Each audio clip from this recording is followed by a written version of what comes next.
இன்றைய தியானத்திற்கான தலைப்பு wait on the Lord, தேவனுக்கு காத்திரு.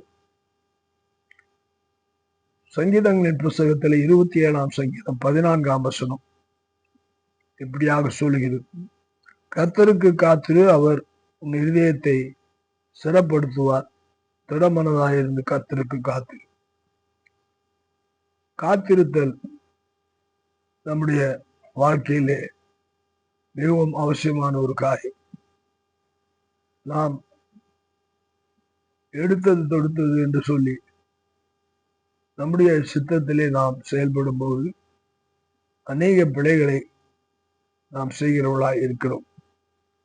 நமக்கு என்று ஆண்டவர் வைத்திருக்கும்படியான அந்த திட்டங்களை நாம் அறிந்து கொள்ள வேண்டும் என்றால் அவர் காலங்களையும் நேரத்தையும் நாம் அறிந்திருக்கும் போது மாத்திரம்தான் நாம் காத்திருந்து பெற்றுக்கொள்ள முடியும். அப்படிப்பட்ட காத்திருத்தலை தான் இங்கே தேவன் நமக்கு கற்றுக் கொடுக்கிறார் சங்கீதக்காரன் மூலமா.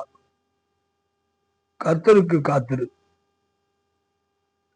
அவர் இருதயத்தை ஸ்திரப்படுத்துவார். இருதயம் ஸ்திரப்பட வேண்டும் என்றால் காத்திருத்தல் அவசியம். திடமனது வேண்டும் என்றால், பதட்டம் நமக்கு இல்லாமல் இருக்க வேண்டும் என்றால் காத்திருத்தல் அவசியம். நாம் உலகத்துக்காகவும் டாக்டர்களுக்காகவும் பயணத்துக்காகவும் காத்திருக்கிறோம்.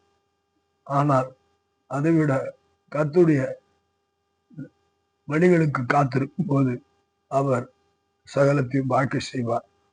அப்படிப்பட்ட வாழ்க்கையை கர்த்தர் நம்மிடத்திலே நாம் பெற்றுக்கொள்ளத்தக்கதாக காத்திருப்போம். கர்த்தர் நமக்கு கிருபை செய்வாராக. ஆமென்.